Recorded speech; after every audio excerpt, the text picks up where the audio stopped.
Salut à tous, j'espère que vous allez bien. On est parti pour une courte vidéo. Je vais vous montrer les deux options qu'on a avec le Bitcoin qui a récemment pump, qui a pump assez haut. Donc pour moi, il y a vraiment deux options qui vont être vraiment déterminantes sur ce qu'on va faire.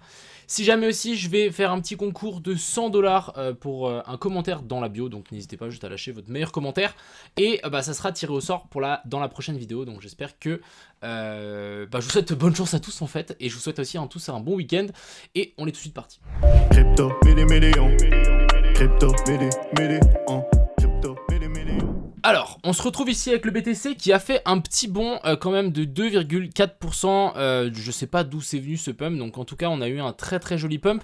Donc pour moi ici, on a deux options. On va juste prendre la chart que je voulais prendre, voilà c'est celle-ci.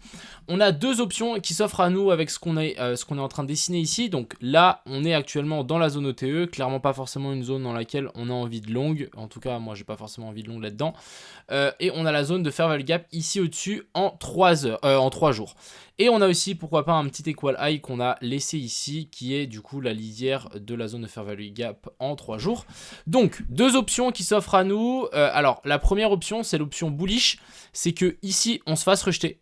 Et qu'on laisse finalement ce high ici intact, je vais juste zoomer pour que vous puissiez bien voir, mais en gros qu'on laisse ce sommet là intact et que ici on vienne faire un nouveau plus bas, qu'on vienne récupérer toutes les liquidités et ensuite on aura une super correction en A, B et puis C, et du coup là il y a de fortes chances qu'on continue à pumper et qu'on aille chercher beaucoup plus haut.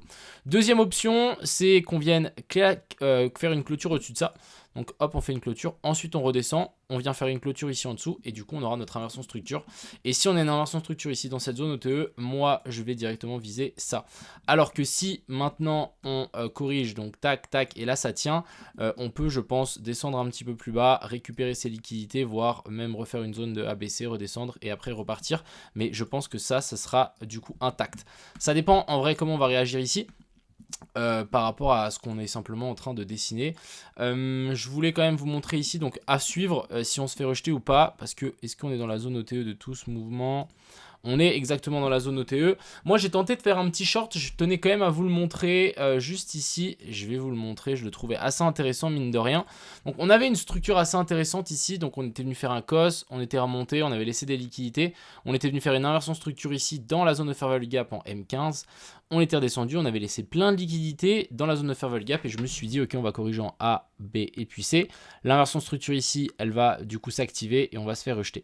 Sauf que voilà, on a traversé tout de suite direct. Il n'y a pas eu de moment d'hésitation, on s'est direct fait SL. Donc maintenant à voir, est-ce que on va se faire rejeter par la zone d'OTE de tout ce mouvement ici. Bon, même on est déjà au-dessus de cette zone là pour ensuite vouloir se faire rejeter, ou directement on va venir chercher un petit peu plus haut et ensuite on va se retourner. Mais je pense que finalement on n'est pas si loin ouais, on verra, on n'est pas si loin je pense d'un top. On est vraiment dans une 1, 2, 3, 4, 5, un truc comme ça, voir si on descend un truc comme ça, on pourrait avoir notre dernière 5 ensuite. Bref, ça dépendra beaucoup, mais actuellement, en plus, il y a le week-end qui arrive. Affaire à suivre, ça va être assez intéressant. Je tenais à vous montrer du coup l'indice du dollar aussi, qui est super bullish à mon avis. J'ai toujours cette structure et cette pattern qui est en cours, hein. Ça fait vraiment maintenant longtemps que j'ai cette analyse, hein. Regardez, je l'avais analysé quand on était ici. Du coup, j'avais prédit qu'on allait redescendre jusqu'ici pour ensuite remonter. On est bien redescendu, on est en train de remonter, et là, on est venu faire donc un COS, donc continuation de la structure ici, baissière. Et là, on est venu chercher les lows et petite déviation. Donc ensuite, là, je pense qu'on devrait s'envoyer vers le haut avec une petite correction en ABC en prime. Donc plutôt clean pour le coup. Maintenant, on va voir si on arrive à monter un petit peu plus haut sur l'indice du dollar. Mais moi, je pense qu'on peut vraiment monter un petit peu plus haut encore. Et ensuite, ça s'inversera, ça se retournera. Du côté de l'Ethereum, toujours pas dans notre fameuse zone. On attend, moi j'attends toujours un swap de cette zone-là et la zone OTE qu'on a laissé juste au-dessus. Et on va finir avec le Uni. Je suis toujours en short dessus. Je dois être à plus 3000 dollars, je crois. Et au plus bas, là, j'étais à plus 7000. Je le hold clairement parce que vraiment, on descend en ascenseur. On monte en escalier et je pense vraiment qu'on peut s'enfoncer beaucoup plus bas. Donc on verra ce que ça donne. On peut quand même monter un petit peu plus haut étant donné que la ligne que j'ai dessinée ici, c'est notre COS. Et du coup, on peut corriger finalement tout ce mouvement ici et venir récupérer la zone OTE qui est située un petit peu plus haut. Donc venir récupérer les stop loss qui sont laissés là. hop, et ensuite vouloir s'inverser. On verra ce que ça donne. Je pense que ça dépendra aussi beaucoup du BTC. Ça dépendra de ce week-end aussi, comment on va réagir par rapport à ce qu'on est en train de faire ici. Est-ce qu'on va stagner ou est-ce qu'on va se faire rejeter ou est-ce qu'on va continuer à pumper. On verra ça, ça risque d'être assez intéressant. Et je tenais aussi à vous montrer le Solana.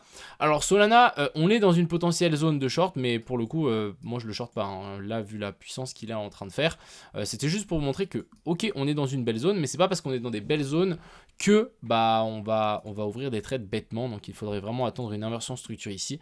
Et pour le moment, c'est pas du tout le cas. Donc il nous faudrait un retour ici en dessous, qu'on passe là en dessous. Et là, à mon avis, on pourra ouvrir des shorts. Mais tant qu'on n'a pas ça, franchement, c'est du gambling. Donc simplement, ne faisons rien. Ça ne sert à rien. Et on va quand même prendre ma petite analyse sur le RNDR. Donc le RNDR, à preuve du contraire, ici, on est bel et bien dans une structure baissière. On est en train de remonter tranquillement ici vers le haut. Je pense qu'on peut nous faire un petit dernier pic dans la zone d'OTE, la zone de fair value gap qu'on a laissé là, prendre les liquidités qu'on a laissées ici juste au-dessus et ensuite vouloir récupérer les liquidités qu'on a laissées ici en dessous. Encore une fois, c'est vraiment typique d'une structure baissière. On monte en escalier. Donc là, on a laissé plein de liquidités, on descend en ascenseur, on remonte en escalier, on laisse plein de liquidités et ensuite on devrait descendre en ascenseur. Donc on verra encore une fois comment ça va se goupiller. Mais si on a une petite pattern assez intéressante là-haut, je pense qu'il y a, à mon avis, un petit short à tenter. Voilà un peu le topo. Encore une fois, on verra bien évidemment comment ça se passe. Pour le moment, moi, j'attends. J'ai juste mon short sur le Uni. J'ai un short sur le BTC, mais bon, je le hold. C'est pour la fame. C'est si jamais on redescend là en bas, au moins j'aurai une preuve que j'ai shorté.